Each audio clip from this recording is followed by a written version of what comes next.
10th के सभी विद्यार्थी ध्यान दें। 9 दिसंबर के दिन हिंदी का आपका जो पेपर होने वाला है, उसका सेट ए आज की इस क्लास में मैं आपको कंप्लीट करवाने वाली हूँ।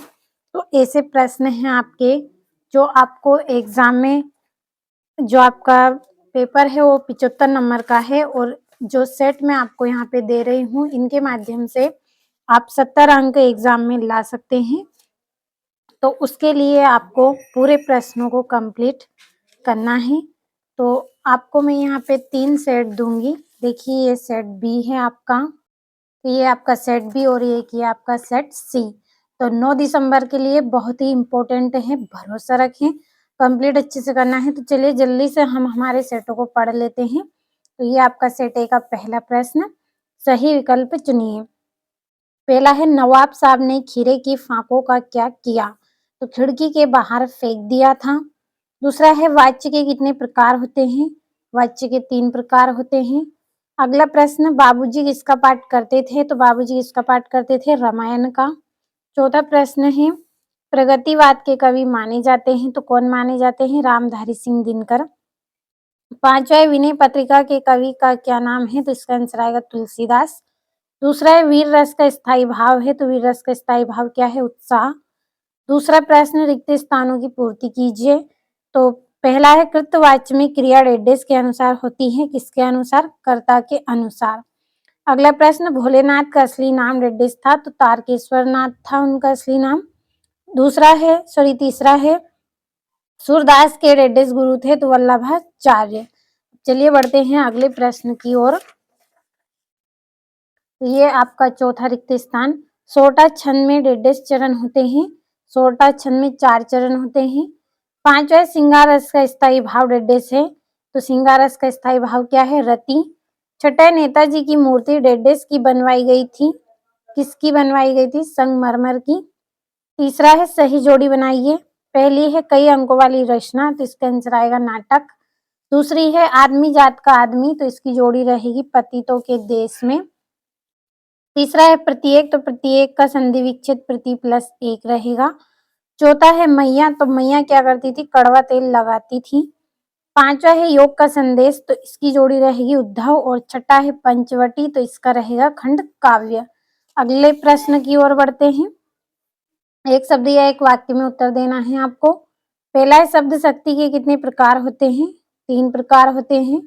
दूसरा है, शब्द शक्ति किसे कहते हैं? शब्द और अर्थ के संबंध को शब्द शक्ति कहते हैं। तीसरा है, भोलेनाथ सिसकाना क्यों भूल गए? साथी बच्चों को खेलता देखकर सिसकाना भूल गए। चौथा है, कड़वी ककड़ी सा क्या लगता है? योग का संदेश, कड़वी ककड़ी सा लगता है।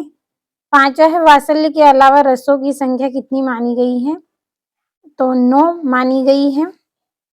छठा है, हिंदी की सर्वाधिक लोकप्रिय विधा कौन सी है? तो कहानी। पांचवा प्रश्न है जिसमें सत्य सत्य का चयन करना है आपको। पहला है, संधि 3 प्रकार की होती है, तो ये आपका सत्य रहेगा। दूसरा है, मैया ने हल्दी पीसकर भोलेनाथ के घाव पर थोपी, तो ये भी सत्य है।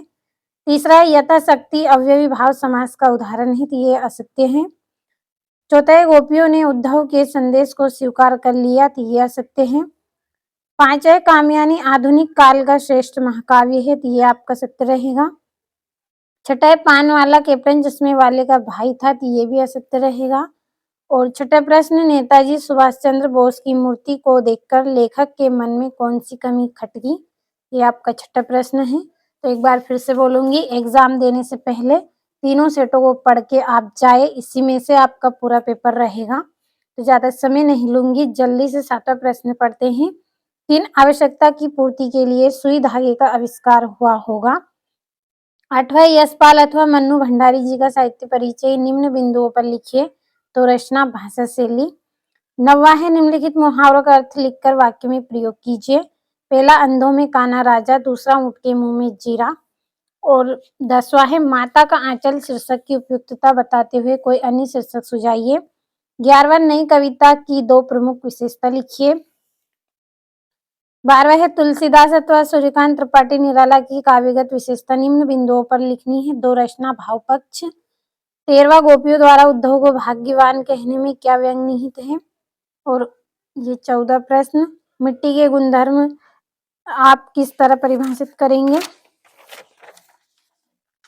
ये आपका 15वां। महाकाव्य में खंड काव्य में कोई दो अंतर लिखिए। दोहा छंद के लक्षण उदाहरण सहित बताना है। 17वां है आत्मकथा एवं जीवनी में कोई दो अंतर आपको बताना है। और ये 18वां प्रश्न है जिसमें आपको संदर्भ प्रसंग व्याख्या करनी है। और ये आपका 19वां प्रश्न राष्ट्रीय एकता विषय पर अनुच्छेद लिखिए। 20वें प्रश्न में संदर्भ प्रसंग व्याख्या है आपकी। और ये यहाँ से ही कंप्लीट आपको करना है इन प्रश्नों को। तो पहले आप इतने प्रश्न का स्क्रीनशॉट लें। ये यहाँ से इसका अथवा। और प्राचार्य महोदय को बुक बैंक से पुस्तकें देने के लिए प्रार्थना पत्र करना है।